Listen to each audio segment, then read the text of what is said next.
चलो यार, समय ना वेस्ट करते हुए शुरू करते हैं पहली अपडेट के बारे में। The tribal chief Roman Reigns. देखिए भाई, सबसे बड़ी खबर सामने आ रही है रोमन रेंस के बारे में। रोमन रेंस के फैन हो तो भाई ये वीडियो आपको बहुत ही ज्यादा प्रॉब्लम दे सकती है, बिकॉज जो मैं आपको बताने जा रहा हूँ वो ध्यान से सुनना। और ये स्टोरी लाइन का हिस्सा है, कोई रियल नहीं है। बट कहीं ना कहीं रोमन रेंस के जो फैंस है, और खासकर भाई फैंस हो ना हो, रसल मीनिया का समय है, किसी भी सुपरस्टार को गायब करना वो सही नहीं है। बात करूंगा रोमन रेंस की। दोस्तों देखिए, लास्ट नाइट रॉयल रंबल में आपने जो भी कुछ देखा, रॉयल रंबल के अंदर आपने जितना भी सब सरप्राइजेस वगैरह देखे, सबसे बड़ी चीज उसमें मेरे को यही लगी थी कि रोमन रेंस पे जो सेथ रॉलिंस ने लगातार स्टॉम्प पे मारी है, वो भाई उसका रीजन क्या था। तो रीजन हम सबके सामने आया, बिकॉज रसलमेनिया में बताया जा रहा है कि CM Punk versus Rollins versus Reigns का मैच होगा, ट्रिपल थ्रेट मैच। अब देखिए, ये बात तो ठीक है। और रोमन रेंस के ऊपर जो सेथ रॉलिंस ने आक्रमण किया है भाई, अत्याचार किया है, वो कहीं ना कहीं भाई देखा नहीं गया, बिकॉज बहुत ही बुरी तरह से रोमन रेंस को पेला गया है। और वो स्टॉम्प पे जो मारी है रोमन रेंस को, आई थिंक वो काफी ज्यादा डेविस्टेटिंग थी, ब्रूटल थी। और दोस्तों बताया जा रहा है कि रोमन रेंस इज इंजर्ड। जी हाँ दोस्तों, डब्ल्यू कंपनी ने इस बात को ऑफिशियल कर दिया है कि रोमन रेंस डब्ल्यू कंपनी से गायब है। मतलब वो कब आएगा कुछ नहीं पता। एक तरह से रोमन रेंस को अब डब्ल्यू कंपनी ने इंजर्ड घोषित कर दिया, वो कम्पीट नहीं कर सकता। शुरू में लग रहा था कि भाई रोमन रेंस की रियल इंजरी तो नहीं होगी वो स्टोम्पो की वजह से। रॉयल रंबल में जो भाई इंजरी रोमन रेंस को हुई है वही कंटिन्यू करी जा रही है कंपनी के थ्रू। कंपनी ने तो भाई यही बताया कि रोमन रेंस की जो इंजरी है वो रियल है, स्टोरी लाइन का हिस्सा नहीं है। रोमन रेंस कब कंपीट करेगा, कब वापस आएगा, इसका कोई भी पता नहीं है। अब देखिए भाई, रियलिटी क्या है आप सबको पता है, ये स्टोरी लाइन का हिस्सा है, बिकॉज आप है एलिमिनेशन चेंबर, और ये बात कंफर्म है कि रोमन रेंस चेंबर में कंपीट नहीं करेगा। ये आपको पता है। रोमन रेंस हम डायरेक्ट रेसलमेनिया 41 में कंपीट करेगा, जिसको होने में 2.5 महीने से भी ज्यादा का समय पड़ा है। और रोमन रेंस के पास फिलहाल कोई स्टोरी लाइन नहीं है पंक के और रोलिंस के अलावा। तो भाई क्लियर है कि जो रोमन रेंस है वो अभी आपको देखने को नहीं मिलने वाला। करीबन एलिमिनेशन चेंबर के बाद जब सीएम पंक और सेथ रोलिंस की स्टोरी लाइन रोमन रेंस के साथ कनेक्ट होगी, तब जाके रोमन रेंस का रिटर्न होगा, और तब जाके ये तीनों भिड़ेंगे आपस में, और इन तीनों का स्टोरी लाइन प्रोमो सेगमेंट्स होने शुरू हो जाएगी। लेकिन दोस्तों, अगर बताया जा रहा है कि अभी के हिसाब से, मतलब as of right now, Roman Reigns को अगर आप देखना चाहते हैं तो भाई this is not a good sign for you, because Roman Reigns is out of power, Roman Reigns is out of action, and till date देखते हैं भाई अब रोमन रेंस का टर्न चेंबर के बाद होगा, चेंबर में होगा, बिकॉज आपको पता है चेंबर में क्या क्या होने वाला है, उसके बारे में आगे बात करूंगा। बट राइट नाउ दोस्तों, Roman Reigns is injured as a story line. Roman Reigns का रिटर्न होगा चेंबर के बाद, सो तब तक के लिए वेट करें। डैन अब दोस्तों बात करना चाहता हूँ नेक्स्ट चीज गना भी aftermath of Monday Nitro. आज मंडे नाइट्रो का एक ब्रांड न्यू एपिसोड हुआ, और as of right now the main event is blaster.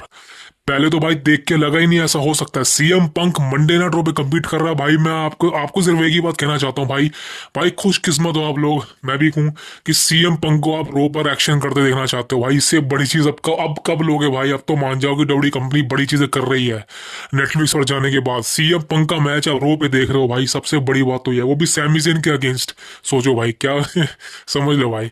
तो मेन इवेंट की बात ही कर लेते हैं। सबसे पहले CM Punk versus Sammy Zayn match बहुत अमेजिंग था, बहुत अमेजिंग था। सैमी ज़ेन हमेशा से ही भाई एक तरह से दूसरों को चौंकाता है, चाहे उसके सामने गुंथर आ जाए या कोई भी आ जाए, बड़ा अच्छा परफॉर्म करता है। लेकिन आज सैमी ज़ेन की एक नहीं चली, बिकॉज सामने बेस्ट इन द वर्ल्ड खड़ा था, और भाई सीएम पंक ने हर मूव का जवाब दिया। सैमी ज़ेन की फिनिशर तक नहीं मारने दी भाई। सबसे बेस्ट मूव तो मेरे को वो लगा जब सैमी ज़ेन सीएम पंक के पीछे दौड़ता है उसको किक मारने के लिए। सीएम पंक को पता है भाई पीछे आ रहा है मेरे, फिर भी सीएम पंक उसको नॉकआउट करके भाई साइड में अपना जीटीएस मार के 1 2 3, जैसे कि ब्रॉक लेसनर उठाता था ना भाई, कोई रनिंग करके आ रहा था उसको फिर F5 मारता था, वैसे ही सीएम पंक ने आज जीटीएस मारी भाई, बवाल। सीएम पंक का भाई आप यार मानना क्या यार, CM Punk is the greatest superstar of all time. वो जब भी परफॉर्म करता है मजा आता है देखने में। और आज का रो का मंडे नाइट रो का मेन इवेंट बवाल था भाई। लेकिन दोस्तों यही नहीं, सीएम पंक इज क्वालिफायर। जी हाँ, ये मैच था क्वालिफिकेशन के लिए for the elimination chamber. John Cena ने ऑलरेडी अनाउंस किया खुद को क्वालिफाई कर चुका है वो भाई। सीएम पंक ने शॉट को ऑन किया, सीएम पंक ने अपने जो स्पोर्ट को ऑन किया और दूसरा नंबर हासिल कर लिया है चेंबर के अंदर। अब सीएम पंक और जॉन सीना दोनों क्वालिफाई हो चुके हैं। नेक्स्ट वीक और मैचेस होंगे, जहां तक मेरे को लग रहा है इस चेंबर के अंदर John Cena, CM Punk, Seth Rollins, Drew McIntyre भी हो सकता है। तो 4 बंदे तो यही हो गए। और दो बंदे हो सकते हैं, तो मेरे ख्याल से पेंटा का नाम भी आ सकता है इसमें, या एक दो सुपरस्टार हो सकते हैं। तो बट ये चीजें कंफर्म है, रोलेंस का भी मैच है नेक्स्ट वीक। अब दोस्तों यहाँ पर है कि सीएम पंक ने ऑलरेडी खुद को जो है एक्सपोर्ट में थ्रू कर लिया है चेम्बर के अंदर। तो अब क्या पोजीशन है, देखिए जो यार चेम्बर की बात मैं अभी नहीं करूंगा बिकॉज अभी महीना बड़ा है, ठीक है ना, और अभी फालतू में बात करने का फायदा नहीं है बिकॉज अभी चेम्बर होने को इतना मजेदार अभी चीज वो है नहीं, अभी हाइप बनी नहीं है। तो देखते हैं धीरे धीरे हाइप बनती है नहीं। अब दोस्तों बात करना चाहता हूँ नेक्स्ट इन द लाइन है, this is gonna be Kevin Owens attack Sammy Zayn. थोड़ा डिले हो गया। केविन ओवेंस पर भाई बुरी तरह से वो जो सर पे कहते हैं ना भाई प्रेशर आ रखा है कि भाई तू हार कैसे गया, तू कोडी रोड से तीसरी बार कैसे हार गया। वो चीजें केविन ओवेंस से सही नहीं जा रही है। और केविन ओवेंस ने भाई आज ब्रूटल तरीके से सैमी ज़ेन को दौड़ डाला। वैसे तो भाई लग नहीं रहा था कि केविन ओवेंस इतनी जल्दी सैमी ज़ेन पर टर्न करेगा, मतलब मेरे को तो विश्वास ही नहीं हुआ यार केविन ओवेंस मतलब इतनी जल्दी टर्न कर लेगा सैमी ज़ेन पर। मेरे को भाई ऐसा लगा कि ये मजाक कर रही है कंपनी, मतलब अभी रेसलमेनिया को होने में बहुत वक्त है और रेसलमेनिया में आई थिंक इनका मैच होने वाला है, बस इतनी जल्दी टर्न करवा दिया। लेकिन भाई जो केविन ओवेंस ने अटैक किया ना ब्रूटल था। वही डीडीटी मारी हेड के बल जो सैमी ज़ेन ने, जो सैमी ज़ेन को मारी, जो ओटन को मारी थी एंड नाउ कोडी रोड्स को मारी थी, वही सेम सैमी ज़ेन को मारी। लेकिन सैमी ज़ेन को जो आज मारी है ना वो ब्रूटल काफी ज्यादा थी। अगर आप उसको ध्यान से देखे तो भाई देख के चौंक जाओगे भाई ये कैसे मार दी केविन ओवेंस ने। भाई सिंपल सी बात है, रॉयल रंबल के अंदर Kevin Owens versus Cody Rhodes का मैच था। केविन ओवेंस ने चाह रहा था कि वो सैमी ज़ेन की हेल्प ले और सैमी ज़ेन से कहा भी था कि तू मेरी बैक होगा, आज मैं तेरी हूँ। तो सैमी ज़ेन आया भी था लेकिन सैमी ज़ेन ने केविन ओवेंस की हेल्प ही नहीं करी। आप में से बहुत लोग सोच रहे होंगे कि भाई सैमी ज़ेन ने तो भाई ना कोडी की हेल्प करी ना केविन ओवेंस की, तो सैमी ज़ेन पर अटैक क्यों कर दिया ओवेंस ने? बिकॉज लास्ट नाइट हमने देखा था कि सैमी ज़ेन केविन ओवेंस को सहारा दे रहा था उठने के लिए, उसकी मदद कर रहा था, फिर भी ओवेंस ने टर्न किया। भाई देखिए सिंपल सी बात है, सैमी ज़ेन ने रॉयल रंबल में कुछ नहीं किया, ना उसने केविन ओवेंस की हेल्प की ना उसने कोडी रोड्स की हेल्प की। और केविन ओवेंस को यही बात का बुरा लग गया कि भाई ये बंदा खड़ा होकर देख रहा था जब मैं गिरा पड़ा था, कोडी रोड्स टाइटल निकाल रहा है लैडर पे चढ़ के और ये बंदा कुछ नहीं कर रहा। ये बंदा कोडी को पकड़ के गिरा सकता था और मुझे उठा के मुझे टाइटल जितवा सकता था। भाई सिंपल सी बात है, केविन ओवेंस के पास हर चीज का ऑलरेडी एक आंसर है। तो सैमी ज़ेन पर जो आज अटैक हुआ है वो अटैक होना बनता था। अब दोस्तों देखिए रेसलमेनिया को होने में काफी वक्त है, ठीक है ना, और इनका मैच पहली बार तो नहीं हो रहा है। Kevin Owens versus Sammy Zayn बहुत बार हो चुका है, रेसलमेनिया के अंदर भी हो चुका है, लेकिन अब फाइनली इस बार की रेसलमेनिया में होगा जो किसी ने नहीं सोचा था। लेकिन दोस्तों बता दूं कि नेक्स्ट चेम्बर मैच होने वाला है एलिमिनेशन चेम्बर टोरंटो के अंदर। टोरंटो कनाडा, सैमी ज़ेन का और केविन ओवेंस का होम टाउन है। वैसे मॉन्ट्रियल है लेकिन टोरंटो भी एक तरह से कनाडा का हिस्सा है, सो समझ लो होम टाउन के अंदर ये दोनों भी भिड़ सकते हैं। वैसे मैं आपको एक चीज बताना चाहता हूँ, हो सकता है Kevin Owens versus Sammy Zayn आपको चेम्बर में भी दिखाई दे। वैसे तो भाई इसके चांसेस थोड़े कम लगते हैं because I think Sammy Zayn पर जो आज अटैक हुआ है उसको डब्ल्यू कंपनी सोल्ड करेगी काफी लंबे समय तक, जिस तरह से रेंडी ओटन का रिटर्न नहीं हुआ, बात करूंगा आगे। लेकिन फिलहाल Sammy Zayn versus Kevin Owens का एक मैच आपको चेम्बर में भी दिखाई दे सकता है जहां पर एक होम टाउन होगा इनका, और वहां पर भाई जो दोनों को बू या सपोर्ट मिलेगी वो बवाल होगी।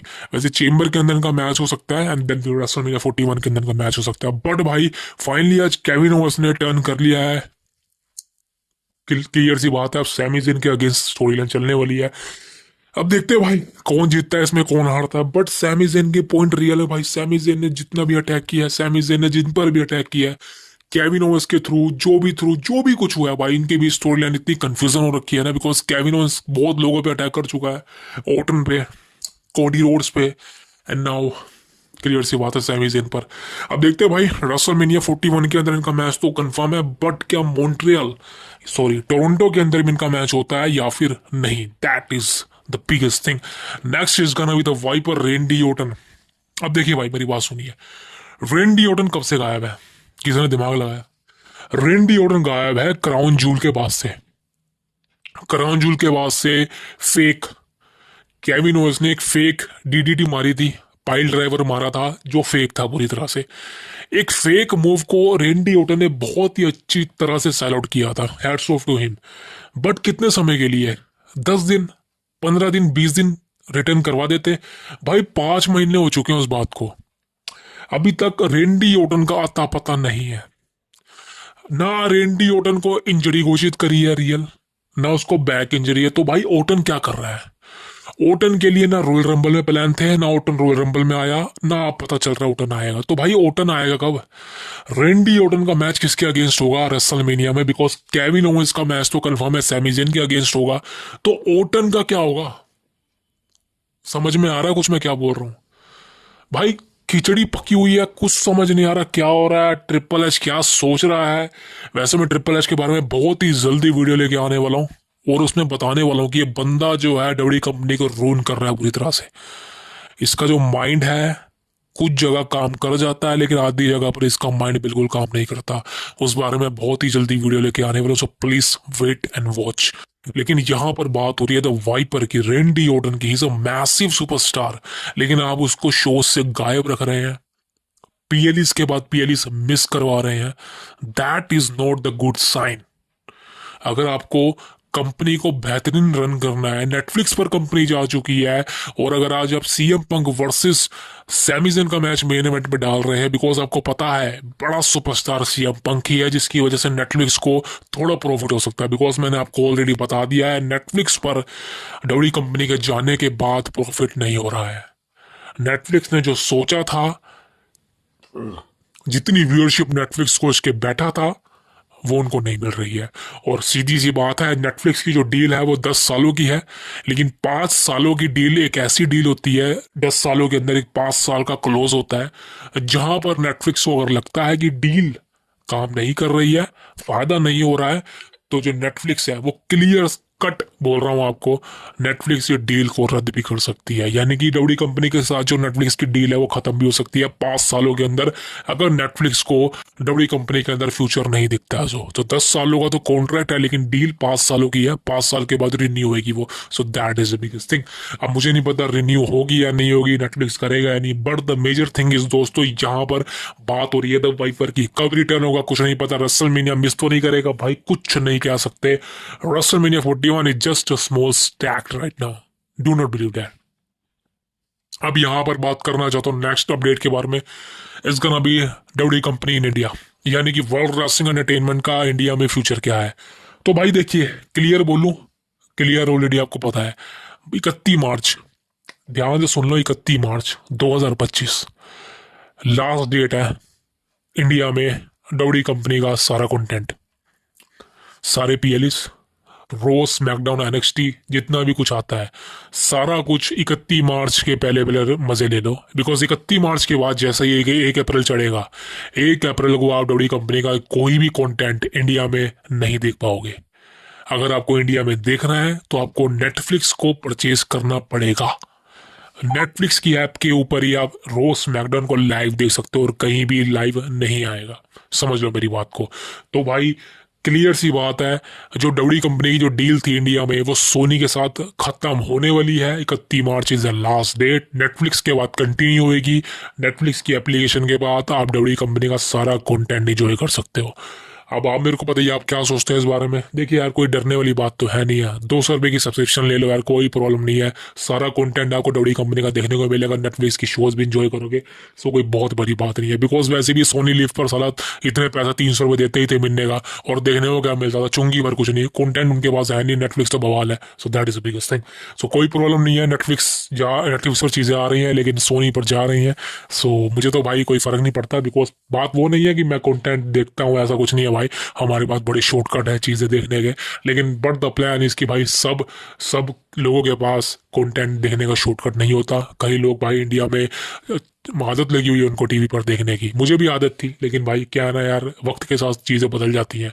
लेकिन एज ऑफ राइट नाउ जो लोग सोच रहे हैं कि इंडिया में क्या होगा, भाई यही होगा। 31 मार्च के बाद आप डब्ल्यू कंपनी का कोई भी कंटेंट इंडिया में लाइव टीवी पर या कितने भी चैनल्स पर आप देखते हो मोबाइल पर, वो नहीं देख पाओगे। सारा नेटफ्लिक्स परचेज ओन कर चुका होगा। That is the biggest thing. And दोस्तों बात करना चाहता हूँ next, and is gonna B Charlotte Flair. भाई किसके साथ रेसलमेनिया मैच, वैसे बता दो शार्लेट फ्लेयर को बहुत बू मिल रही है। शार्लेट ने आज मंडे नाइट रो के एपिसोड में आगे कह भी दिया इस बात को कि भाई मुझे कोई फर्क ही नहीं पड़ता, मुझे कोई फर्क नहीं पड़ता, मेरे को बू करो, मुझे चेयर करो। क्लियर सी बात है। आई थिंक शार्लेट का फ्लेयर प्रोमो बहुत मेरे को अच्छा लगा आज। फ्लेयर ने साफ साफ बोल दिया कि भाई देखो कोई फर्क नहीं पड़ता मेरे को, मुझे बू करो, मुझे चेयर करो, मैं रेसलमेनिया को मेन इवेंट कर रही हूँ टाइटल के साथ, ये बात कंफर्म है। भाई हाय हाय, सही है यार। बेटर बेटर, मजेदार है। शार्लेट फ्लेयर ने रॉयल रंबल जीत लिया है, आप देखते हैं भाई वो किसको फेस करती है रेसलमेनिया के अंदर। लेकिन भाई मैंने कहा था ना आपको, फ्लेयर जब भी आएगी ना बवाल मच जाएगा। जो फैंस है ना भाई वो क्लियर बू तड़ाक करेंगे। लेकिन भाई, लेकिन मैं आपको रियलिटी बताता हूँ यार, फ्लेयर जैसी ना डीवा नहीं है कोई। I am sorry but Charlotte Flair को जब भी आप देखते हो ना, आपको उसमें टॉप की डीवा दिखती होगी। वही चीज है भाई, और वही चीज मेरे को जे उसो के अंदर नहीं दिखती। अब जे उसो के बारे में बात ही कर लेता हूँ। ये लो भाई, इस वीडियो को देखो, आप वीडियो चला नहीं सकता लेकिन आप स्क्रीनशॉट देख लो, डिसलाइक देख लो कितने हैं। बहुत लोग कह रहे थे ना मेरे को कि जे उसो जीता है, मजा आ गया भाई, ले लो। कितने लोगों को पसंद आया, कितने लोगों को नहीं आया। Jey Uso has been dislike the video. अब आप इस स्क्रीनशॉट को देख लीजिए। अब जे उसो ने रॉयल रंबल को जीता, मेंस रॉयल रंबल को अनएक्सपेक्टेड तरीके से जीता, जॉन सीना को हराया, एक तरह से जॉन सीना को एलिमिनेट करके खुद जीता। अब मेरे को सिर्फ एक बात बताओ, जे उसो पे इतनी तो हाइप है, जे उसो को लोग पसंद करते हैं, उसके स्लोगन को पसंद करते हैं, मर्चेंडाइज बिकवाते हैं, मर्चेंडाइज खरीदते हैं, लेकिन फिर भी जे उसो की इस वीडियो पर डिसलाइक ज्यादा क्यों है? मेरे को ये बता दो। जे उसो तो भाई बेबी फेस है ना, जे उसो को तो लोग देखना चाहते हैं कि वो जीते जीते जीते, लेकिन फिर भी जे उसो की इस वीडियो के ऊपर, रॉयल रंबल की विक्ट्री के ऊपर, उसके करियर की सबसे बड़ी विक्ट्री के ऊपर डिसलाइक क्यों है? अब आप मेरे को रीजन बताओ क्यों है। मानता हूं कि शार्लेट फ्लेयर की वीडियो पे भी इससे ज्यादा डिसलाइक है, लेकिन आपको मैं बता दूं, जो शार्लेट फ्लेयर है वो ऑलरेडी ओवर हाइप है। फ्लेयर के बारे में मैं कुछ नहीं कह सकता, बिकॉज वो कभी हील कभी face, heel face heel face, वो ओवर हाइप ही रहती है। उसने आज भी कह दिया कि मुझे कोई फर्क नहीं पड़ता। लेकिन जे उसो ये चीजें नहीं कह सकता। जे उसो के पास फैंस की पावर है, लेकिन फिर भी देखा जाए तो भाई जे उसो को इतनी ज्यादा हेट क्यों मिल रही है? सीधा सा सवाल है, कोई बड़ी बात तो उसमें है नहीं। मेरे को जवाब दे सकते हो आप? Can you answer me? Answer दे सकते हो मुझे कि जे उसो ने जब रॉयल रंबल को जीता है तो उसकी वीडियो के ऊपर इतने ज्यादा डिसलाइक क्यों है? क्यों फैंस उसको पसंद ही नहीं कर रहे कि वो भाई रॉयल रंबल जीतने के डिजर्व करता है? जॉन सीना को एलिमिनेट किया है, वाई? जवाब नहीं होगा आपके पास, बिकॉज आपको ही पता है ये रियलिटी है। जे उसो के बाद जितनी भी हाइप है वो सिर्फ एक लिमिटेड समय के लिए। मैं आपको लिख के दे सकता हूं कि थोड़े ही समय के बाद जे उसो का जो ये पावर है, ये फैंस का सपोर्ट है, ये खत्म हो जाएगा। लोग हेट करेंगे इस बंदे को, लिख के दे सकता हूं मैं। लेकिन आई नो आप में से बहुत लोग इस बात से अभी भी वाकिफ नहीं होंगे। बहुत लोगों को लगता होगा कि भाई मैं गलत बोल रहा हूं, मैं झूठ बोल रहा हूं। भाई लिख के ले लो, Jey Uso is not the top level superstar, he never become. Because जो पावर, जो भी चीजें मिली है ना उसको, ये शॉर्टकट है। फैंस के एक स्लोगन पसंद आया, इंट्रेस्ट म्यूजिक पसंद आया, दैट्स इट। लेकिन जे उसो जब रेसलमेनिया में, मानता हूं वो चैंपियन बनेगा, गुंटर को हरा देगा, डीथ्रोन कर देगा, लेकिन उसके बाद ये बात लिख के ले रहा हूं कि जे उसो अपने आप को सुटेबल एक तरह से बिल्ड नहीं कर पाएगा as a world heavyweight champion. ये बात लिख के ले लो मेरी। और आप क्या यार, मैं क्लियर बोल देता हूँ, लिख के ले लो। कोई नहीं देखेगा यार। ये वर्स्ट डिसीजन था, आपके सामने जॉन सीना खड़ा है, आप जे उसो को जितवा रहे हो। भाई ये कोई चीज नहीं है। जे उसो की इस वीडियो से पता चल रहा है कि लोग उसको पसंद ही नहीं कर रहे भाई। थोड़े बहुत की जनता है जो उसको पसंद करते, खत्म बात। और कोई भी नहीं है भाई। हम बच्चे थोड़ी ना यार, हम लेजेंड है भाई। We are legend. हमको खतरनाक रेसलिंग देखने है, खतरनाक एंटरटेनमेंट चाहिए, खतरनाक सुपरस्टार चाहिए। ये हंसने खेलने वाले सुपरस्टार नहीं चाहिए, समझ रहे हो? तो क्या क्या बोलूं मैं भाई। वैसे भी जे उसो से मैं ज्यादा कुछ एक्सपेक्ट तो करता नहीं हूँ, बिकॉज ये वो, मैंने कहा ना, ये वो पटाखे होते हैं जो देखने में बड़े लगते हैं लेकिन फुसफुस हो जाते हैं। तो बस क्या बोलूं मैं इनके बारे में, ज्यादा कुछ बोल सकता नहीं। That is the biggest thing. Next update की बात करूं, अलेक्सा ब्लिस के बारे में। मैंने कहा था भाई अलेक्सा के लिए कोई प्लान नहीं है, बट आप में से बहुत लोग कह रहे थे नहीं यार you are a fan of Alexa Bliss, तो ये सब चीजें तो क्यों कह रहे हैं? तो देखिए भाई, क्लियर सी बात है, अलेक्सा ब्लिस आज मंडे नाइट रॉ पे तो नहीं आई। कहीं देखने को मिली आपको? मेरे को तो देखने को नहीं मिली। तो क्लियर सा लग रहा है कि अलेक्सा के लिए कोई प्लान ही नहीं है। एलिमिनेशन चेंबर के लिए मेरे को लगता नहीं कोई प्लान है, अगर होंगे भी वो हारेगी तो समझ लो भाई, मैं गलत नहीं बोलता यार। अलेक्सा ब्लिस के लिए कोई प्लान नहीं है, और अगर प्लान होंगे भी तो भूल जाइए उसके पास कोई कोई कुछ होने वाला है। अलेक्सा ने अपना करियर को खुद ही खत्म करा है, मैं तो ये मानता हूँ। अच्छा खासा करियर चल रहा था लोंडिया का, पता नहीं क्यों उसने शादी वादी कर ली, बच्चा पैदा कर लिया। I know, I don't know भाई। और भी डीवा है, और भी सुपरस्टार है, उन्होंने तो ऐसा नहीं किया। बैकी लिंच भी है, लेकिन बैकी लिंच तो बहुत बड़ा नाम है यार रेसलिंग का, और बड़ी जल्दी आने वाली है। Becky Lynch is back and please back, जरूरत है भाई। लेकिन अलेक्सा ब्लिस के बारे में यही है कि भाई ये रो पर ही रहेगी या स्मैकडाउन में जाएगी, आई डोंट नो। वैसे तो मंडे नाइट रो के प्लान थे, लेकिन हो सकता है स्मैकडाउन में चली जाए, वाइट सिक्स के साथ चली जाए, भाई कुछ नहीं पता। लेकिन अलेक्सा के लिए अब मैं बिल्कुल एक्साइटेड नहीं हूँ। वैसे भी यार उसकी शादी हो चुकी है, तो अब मेरा कोई लेना देना है नहीं उसके साथ। सो यही चीज़ें हैं भाई। यहीं तक की वीडियो बनाई है, बिकॉज ज़्यादा अपडेट नहीं थी आज, और जितनी भी अपडेट थी भाई आपके सामने दे दी है। फालतू में वीडियो लंबी करूंगा नहीं, बिकॉज ऑलरेडी 20 मिनट की वीडियो हो चुकी है। सो मैं आपसे मिलूंगा कल। See you tomorrow. Thank you very much. Most important, subscribe कर दो भाई, सब्सक्राइब कर दो। See you tomorrow.